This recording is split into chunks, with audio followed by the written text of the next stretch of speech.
अस्सलाम वालेकुम। वालेकुम अस्सलाम अब्बू। तो तुम आज की कहानी के लिए तैयार हो? हाँ। ठीक है, गौर से सुनो। पैगंबर यूसुफ अलैहिस्सलाम और बादशाह का ख्वाब। पिछली मर्तबा हमने देखा कि बेगुनाह होने के बावजूद यूसुफ अलैहिस्सलाम को कैदगाह में डाल दिया गया। कैद में रहते हुए ही पैगंबर को अपने तीसरे इम्तिहान का सामना करना था। इसी वक्त अल्लाह सुब्हानहू तआला ने पैगंबर को एक बहुत खास तोहफे से नवाजा था। उन्हें ख्वाबों की ताबीर की काबिलियत अता की गई थी। दूसरे कैदी ये जानते थे कि यूसुफ अलैहिस्सलाम बहुत इल्म रखने वाले एक रहमदिल और नेक इंसान है। वो उन्हें बहुत मोहब्बत और इज्जत देते। उसी वक्त कैद खाने में दो और लोगों को लाया गया। उनमें से एक बादशाह का साकी और दूसरा उनका खानसामा था। उसी रात उन दोनों ने एक अजीबो गरीब ख्वाब देखा। जब वो जागे तो उलझन में पड़ गए, क्योंकि वो उस ख्वाब का मतलब नहीं जानते थे। अगले दिन जब उन्होंने पैगंबर को देखा तो उन्हें एहसास हुआ कि ये कोई आम मुजरिम नहीं है। वो उनके पास गए और उन्हें अपने ख्वाब के बारे में बताया। मैंने एक बहुत अजीब ख्वाब देखा। मैंने देखा कि मैं एक जगह खड़ा हूँ और मेरे सर के ऊपर एक रोटी रखी है। वहां दो चिड़ियां हैं जो मेरे सर के ऊपर रखी रोटी खा रही हैं।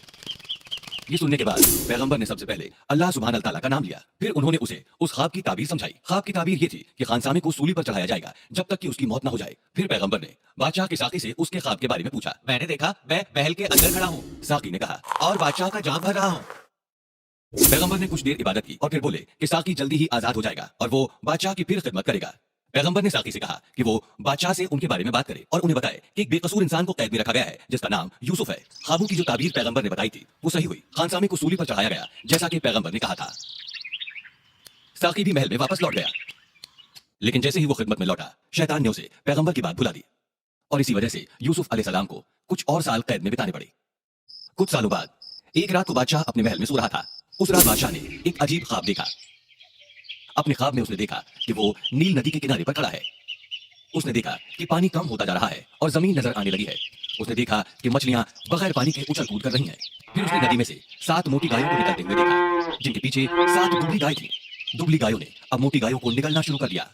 बादशाह ये देखकर बहुत डर गया। फिर उसने नदी किनारे 7 हरे रंग के भुट्टे के पौधे उगते देखे। अचानक वो गायब हो गए और उनकी जगह पर 7 सूखे भुट्टे के पौधे नजर आए। बादशाह अपने ख्वाब से डरकर जाग गया। वो हैरान और परेशान था क्योंकि वो अपने ख्वाब का मतलब नहीं जानता था। अगले दिन मौलवी समेत उसने अपने कुछ खास लोगों को मशवरे के लिए तलब किया और ख्वाब के बारे में बताया। अय्यार ने कहा, ये बहुत उलझा हुआ ख्वाब है, ये कैसे मुमकिन हो सकता है? मौलवी ने कहा, शायद रात का खाना ज्यादा भारी हो गया, शायद आप बिना रजाई के सो गए होंगे। वजीर आला ने कहा, सभी ने कहा कि वो बस एक बुरा ख्वाब था और फिक्र की कोई बात नहीं। खबर साकी तक पहुंची। उसे वो ख्वाब याद आया जो उसने कैद में देखा था और अचानक यूसुफ अलैहिस्सलाम की याद आई। पैगंबर के बारे में बताने के लिए वो बादशाह की तरफ दौड़ा। उसने आपको पैगाम दिया था कि वो बेगुनाह है, उसने बादशाह से कहा, लेकिन मैं भूल गया। जब उसने तफसील से बताया कि कैसे यूसुफ अलैहिस्सलाम ने कैद में उसके ख्वाब की ताबीर की थी तो बादशाह ने उसे पैगंबर से मिलने को भेजा। साकी पैगंबर से मिला और उसने उन्हें बादशाह के ख्वाब के बारे में बताया। पैगंबर ने अल्लाह की इबादत की और फिर ख्वाब की ताबीर समझाई। रियासत में 7 साल अच्छी फसल होगी। उन्होंने कहा, अगर जमीन की अच्छे से जुताई की गई तो फसल अच्छी होगी और लोगों के पास खाने को जरूरत से ज्यादा होगा। इसके बाद रियासत में 7 सालों तक सूखा पड़ेगा, लोगों के पास खाने को नहीं होगा और पूरे मिस्र में खाने की कमी होगी। जब साकी ने बादशाह को ख्वाबों की ताबीर बताई तो बादशाह बेहद खुश हो गया। उसने पैगंबर की रिहाई का हुक्म दिया और उन्हें उसके सामने लाने को कहा। जब बादशाह का खबरी पैगंबर को रिहा करने पहुंचा तो उन्होंने कैदखाने से निकलने के लिए इनकार कर दिया। मैं जब तक बेगुनाह साबित नहीं हो जाता तब तक कैदखाना नहीं छोड़ूंगा, उन्होंने उनसे कहा। खबरी बादशाह के पास लौट आए। यूसुफ कहाँ है? बादशाह ने पूछा। क्या मैंने तुम्हें उसे आजाद करने का हुक्म नहीं दिया था? जब तक वो बेगुनाह साबित नहीं हो जाता वो नहीं आएगा, उन्होंने जवाब दिया। अब बादशाह को एहसास हुआ कि पैगंबर को फिजूल में ही कैद में रखा गया है, लिहाजा उसने तहकीकात का हुक्म दिया।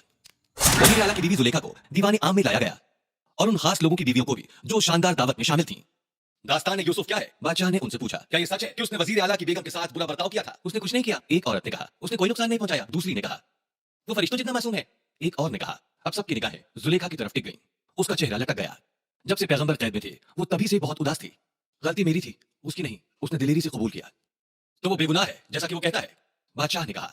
जब पैगंबर को महल लाया गया तो बादशाह उनकी खूबसूरती देखकर दंग रह गया। उसने उनके इल्म का इम्तिहान लेने के लिए उनसे कुछ देर बात की। पैगंबर के जवाबों ने बादशाह को हैरत में डाल दिया और वो जान गए कि वो वाकई बेहद अक्लमंद हैं। और इसी दरमियान ख्वाब का जिक्र निकला। पैगंबर ने बादशाह को मशवरा दिया कि उन्हें आने वाले सूखे की तैयारी करनी चाहिए। उन्होंने बादशाह को बताया कि सूखे का दायरा महज मिस्र तक ही नहीं रहेगा बल्कि आस पड़ोस के मुल्कों पर भी इसका असर होगा। बादशाह ने पैगंबर को अनाज की देखरेख के लिए तैनात किया। मुल्क में फसल की देखरेख अब उनकी जिम्मेदारी थी और आने वाले सूखे की तैयारी भी। वक्त का पहिया अब घूम गया था। पैगंबर जो कुछ महीनों पहले कैद में थे अब मिस्र के सबसे आला अफसर थे। 7 अच्छे सालों के दौरान पैगंबर ने फसल का अच्छी तरह ख्याल रखा, बहुत अच्छी तरह खेतों की जुताई की और अनाज को जमा कर लिया। उन्होंने पूरी मुस्तैदी और वफादारी से अपना फर्ज निभाते हुए आने वाले बुरे सालों के लिए अनाज बचा कर रख लिया। फिर क्या हुआ? बाकी कहानी मैं तुम्हें कल सुनाऊंगा। माशाल्लाह, ये तो बहुत कमाल की कहानी थी। अब्बू, क्या पैगंबर ने फिर अपने वालिद को देखा? ये जानने के लिए तुम्हें कल का इंतजार करना होगा। ठीक है।